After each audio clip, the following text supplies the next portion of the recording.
in the last presentation we saw about the sitemap XML. So I said about you can use the Google Search Console to present the sitemap XML of your website so that the indexing can happen faster, and if there are any issues, Google can report it as well. So you can get into searchgoogle.com. This will come up and improve your performance on Google search. Google Search Tools Reports helps you to measure your site search traffic, performance, fix issues, and make your site shine in Google search results. So that's the advantage, because if you look at the web, 90 to 95% of the searches happen through Google these days rather than the Explorer related one, that is Internet Explorer related one. Bingo. Google search is, when you do a search, it is these days it is common always to go to Google and do a search. So the first one is to start. You need to have a Google account and then log into that. So once you have logged in, this is how it looks like. Again, initially, I have already added my website. Otherwise, you need to go to add properties and then go through the screens to add the appropriate website which you want to have all this indexing to be done and check your performance. So once this is added, the property or the website is added, and then you can submit the sitemaps of your, which is generated. Get into the sitemap. I have already submitted the sitemap. Where you can find the sitemap, it is here. Otherwise, I have already submitted and it is discovered as well, and it is showing the status as success. So otherwise, you need to give the location of your sitemap. Once you type it, you submit it, and then Google will take over from that. Particularly, that needs to be a success indicated here. Maybe it can turn out to error because of there are some issues with the sitemap XML. It could turn out to be error. So you need to ensure that to happen. Once that is done, it may take a few days time. If you look at it, it says last read date is 5th April. So it might take few more days for Google search engine to read your sitemap XML. So if you're not doing it, may take months together for your website to be indexed by Google. So it is always advisable, like you go to Google Search Console and submit your sitemap XML. So once that is done, once in a few weeks, you can check your performance, how it is performing, how many impressions. It is relatively a new website which I have created using the WordPress, and I have optimized. I have used the search engine techniques. That's why you might see and show you, like when you get into coverage, you will see the valid ones.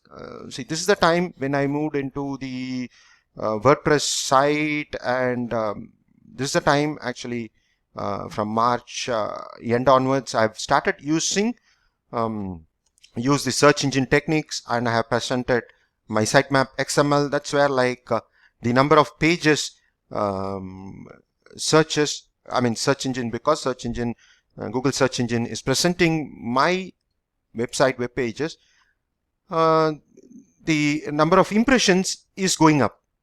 So it might take some more time before it goes up. So you have to look at this valid, and then you have excluded as well.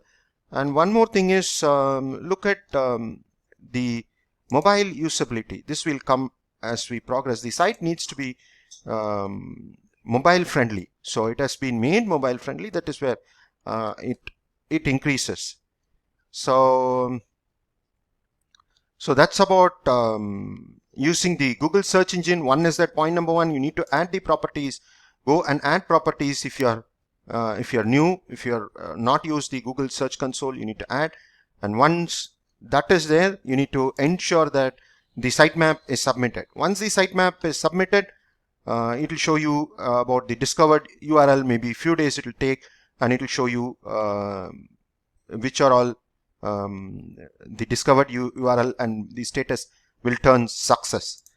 So once that is done, maybe once in a week or a few weeks, check out about the impressions, whether it will slowly increase. You can monitor the performance as well. So that's about the Google Search Console, on which you need to submit the sitemap XML. It is advisable to do it instead of just leaving it for Google itself to discover your website. Thank you.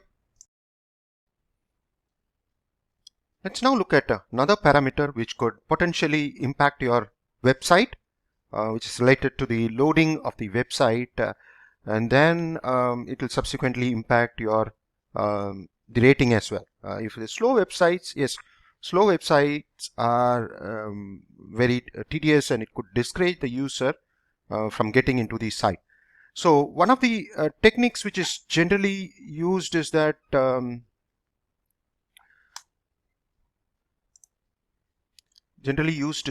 G compression technique. So G compression is a technology that compress data files before it is sent into the user browser. So that is what is the G compression. So this reduces the file download time, which makes your website faster. So the meaning is it uses the compression technique to send the files, whatever files you have a PHP file or a HTML file, that is sent in a compressed format, so that from the server it has to come to the browser end. So because it's a compressed file, so say for example you have a website with about 100 MB and a page of 20 MB could be compressed to maybe 5 MB. In that case, the transfer speed will be faster on the internet. So once the compressed data arrives, all the modern browser automatically unzips the compressed files and displays them. So look and feel doesn't change using the G compression technique. So for your website, that needs to be enabled, and whenever there is a kind of a technical audit it perform, then you need to look out for whether the website has enabled the G compression. So there are ways to enable it.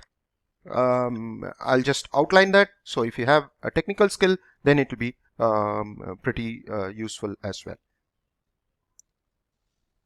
So the first step is to check for whether the deflate technique is enabled in your server. So to do that, you got to get into the SSH shell script, that is Linux shell script on which you have hosted your website, and then it's HTTPD in my case. Otherwise you need to have this command, the Apache CTL this command. So in my case, this is what I have to use, and you need to find for deflate module. This is shared, so that is already that means that is shared, that is enabled. So if that is enabled, then yes, the server is enabled to send the compressed data to the browser. Once that is done, you need to check this file which is available in this folder etc/htpt to make allow override from none to allow override all, and then you need to make add HTTP address. There is this file. Let me get into change directory var.www.html. So get into this site and ls-l ht access. So this will be generally a hidden file, and this is an additional entries need to be made on the on this file. So these are all the, because if you look at it, we use this module deflate, and this entry needs to be made so that whenever on the browser, when you type in the address, the server will send the information, maybe the HTML information, or be it a PHP file in a compressed one, and at the browser end, it's again unzipped and then displayed on the screen. So it's quite an because in that case, yes, your the website is going to load faster. That is going to attract the customer as well. A slow website, slow loading will make the user uninterested. Not only the user, even the SEO search engine will rank those websites which are enabled for GZIP compression techniques. So thank you, stay tuned. So these days, the other parameters which is critical as far as the SEA ratings are concerned, you get a higher rating if the website has mobile friendliness. And last maybe in just about a decade, particularly after smartphones became in usage, became highly used, with internet and internet cost coming down, internet meaning the internet connectivity prices dropping down, the website needs to be mobile friendly. Mobile friendly in the sense it needs to be responsive.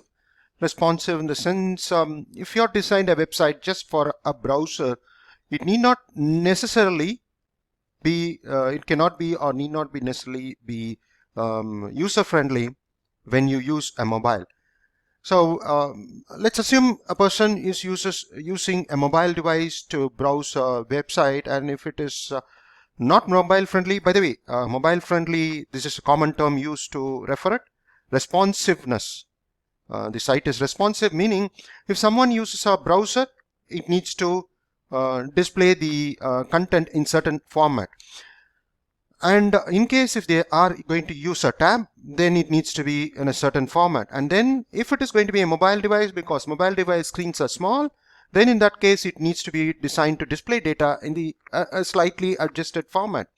If the format is not going to change, then yes, if a website is designed to use only for a browser in a desktop, then this might look ugly or not user friendly.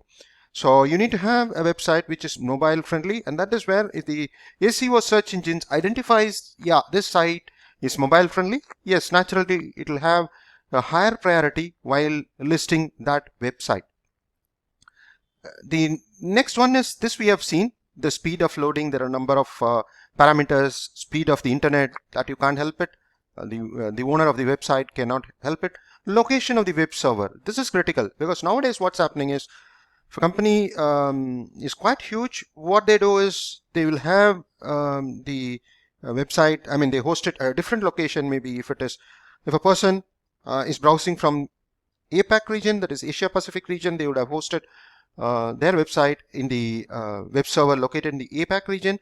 If it is Europe, then in the Europe region. If it is in the Americas, then in the US region, so that depending upon the location, the contents will be from that particular regional server.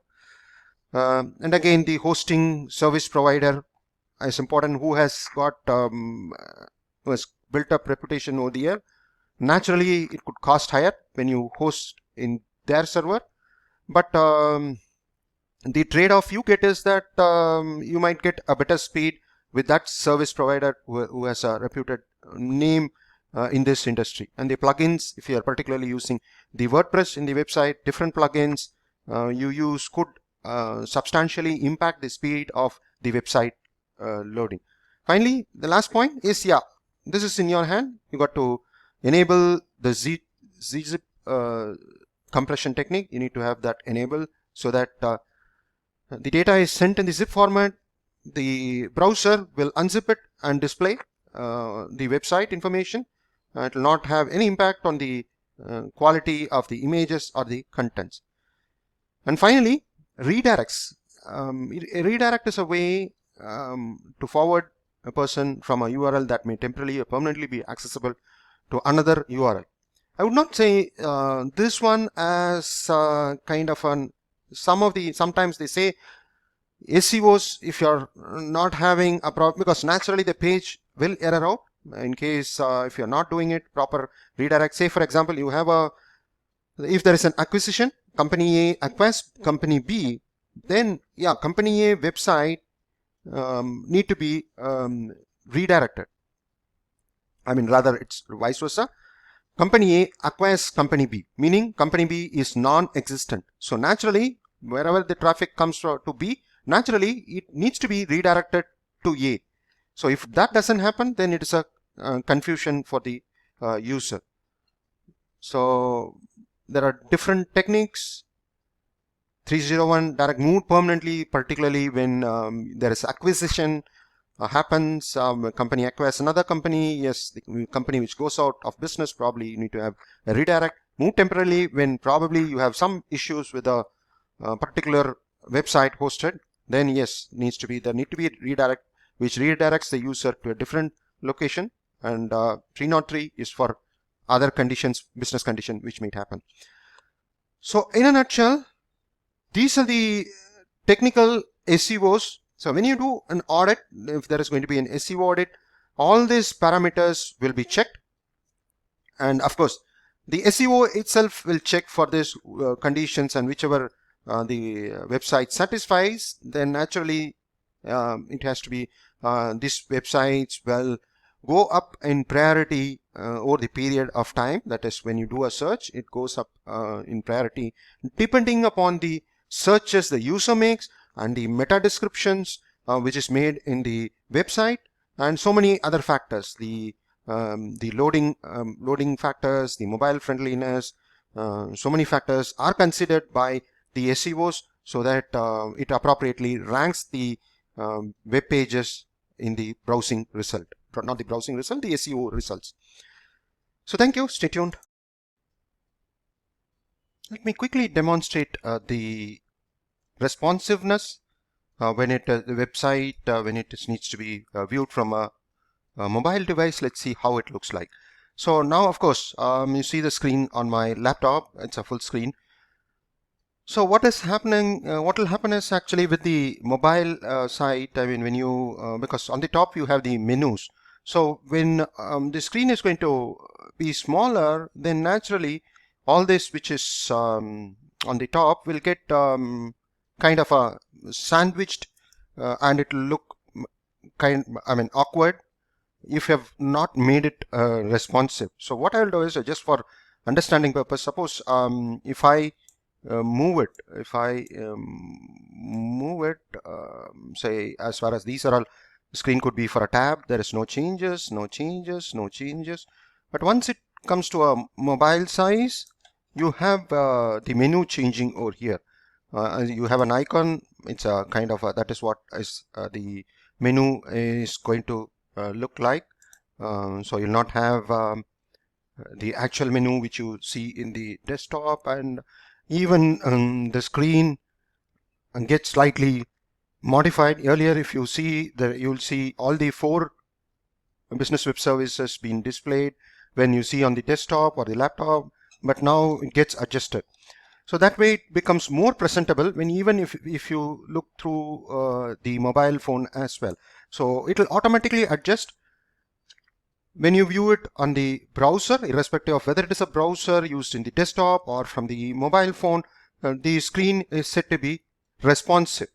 So these days, with more and more people are getting used to the mobile phone for browsing, the website needs to be mobile friendly, otherwise called as responsiveness of the website. And if your website is has that responsiveness, yes, the search engine will pull that while indexing. They will check for the responsiveness, and if it is so, naturally that will have higher priority while displaying the display results in the search engine.